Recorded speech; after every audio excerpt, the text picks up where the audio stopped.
আজকে আরও একটা বুক রিভিউ নিয়ে হাজির হয়ে গেছি আমি। আজকে হচ্ছে সমজা দাসের লেখা দানব। এটি শব্দ প্রকাশন থেকে প্রকাশিত একটি বই, আর এটির মুদ্রিত মূল্য হচ্ছে 300 টাকা।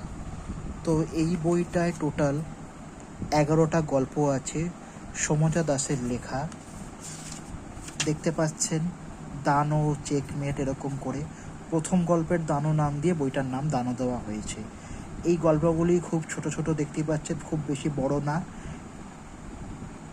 গল্পগুলোর মধ্যে হালকা ভূত, হালকা রহস্য সব ধরনের লুকিয়ে রয়েছে।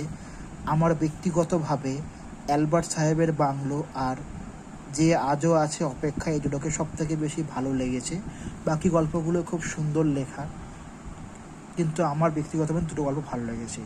যারা একটু ভূতের গল্প বা একটুখানি হরর জাতীয় জিনিস পড়তে চায় তাদের জন্য এই বইটা ভালো। অল্প বেশি বড় না, ছোট ছোট গল্প পড়েও আপনাদের বেশ ভালো লাগবে। আর এর প্রচ্ছদ নিয়ে তো কোনো কথা হবে না, দুর্ধর্ষ প্রচ্ছদ বানিয়েছে পাবলিশিং হাউসের তরফ থেকে। এই যে প্রচ্ছদ হয়েছে সুমন সরকার বানিয়েছে, পেছন দিকে রয়েছে নামটা। তো এটা আমি বলবো যারা একটু ভয় নিয়ে পড়তে ভালোবাসে তারা একবার পড়ে দেখতে পারেন।